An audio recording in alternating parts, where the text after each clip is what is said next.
मेरे पास एक लक्ष्य है जिसे मुझे हर हाल में पूरा करना है। मेरा जन्म उसी के लिए हुआ है, मुझे नैतिक विचारों की धारा में नहीं बहना है। भारत में स्वतंत्रता संग्राम के महानायक और जय हिंद का नाम देने वाले सुभाष चंद्र बोस की जयंती प्रतिवर्ष 23 जनवरी को मनाई जाती है। 2021 से नेताजी की अदम्य साहस और वीरता को याद करने के लिए इनकी जयंती को पराक्रम दिवस के रूप में मनाने का निर्णय लिया गया।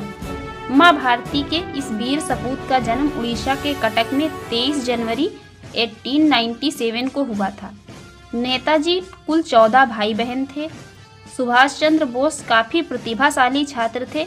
कलकत्ता प्रेसिडेंसी कॉलेज के सबसे लोकप्रिय वक्ता छात्रों में से नेताजी एक थे। 1920 में ब्रिटिश सरकार की सबसे प्रतिष्ठित ICS परीक्षा पास करने के बावजूद भी नेताजी ने नौकरी नहीं की। नेताजी के राजनीतिक गुरु देशभक्त चित्तरंजन दास थे। सुभाष चंद्र बोस आज़ादी की लड़ाई में चित्तरंजन जी के साथ कई बार जेल भी गए। एक समय में कांग्रेस के सबसे युवा मुखिया नेताजी थे। नेताजी राष्ट्रपिता महात्मा गांधी के विचारों से असहमत थे। उन्होंने खुलकर उनका विरोध भी किया। नेताजी ने जय हिंद का नारा देकर लोगों के बीच इंकलाब ला दिया था। देश को आज़ाद कराने के लिए सुभाष चंद्र बोस ने जर्मनी और बाद में पूर्वी एशिया में रहते हुए अपनी अलग सेना बनाई। इसी सेना को उन्होंने आज़ाद हिंद फौज का नाम दिया था। विदेश में रह रहे भारतीयों को आंदोलन से जोड़ने के लिए सुभाष चंद्र बोस ने आज़ाद हिंद रेडियो स्टेशन की स्थापना भी की थी।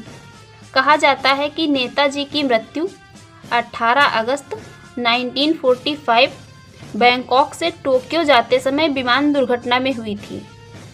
फिर भी उनकी मृत्यु का रहस्य अब भी बरकरार है। भारत सरकार द्वारा गठित 2 आयोगों ने ये दावा किया कि ताइपे में हुए विमान हादसे में नेताजी का निधन हो गया था, किंतु ताइवान सरकार ने कहा कि उस दिन ताइपे में कोई भी जापानी विमान दुर्घटनाग्रस्त नहीं हुआ था।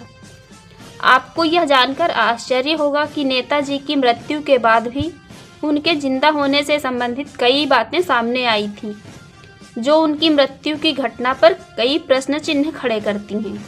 उनमें से एक है नेताजी के ड्राइवर और आज़ाद हिंद फौज के सेनानी रहे निजामुद्दीन की बात। निजामुद्दीन का कहना था कि नेताजी की मृत्यु की खबर फैलने के 3-4 महीने बाद वे खुद नेताजी को लेकर थाईलैंड के बॉर्डर पर पहुंचे थे और उन्हें कार से छोड़ा था। 1964 में यह दावा किया गया कि नेताजी देहरादून में संत के रूप में दिखे थे और ये खबर फैलने के बाद वो वहां से अचानक गायब हो गए थे।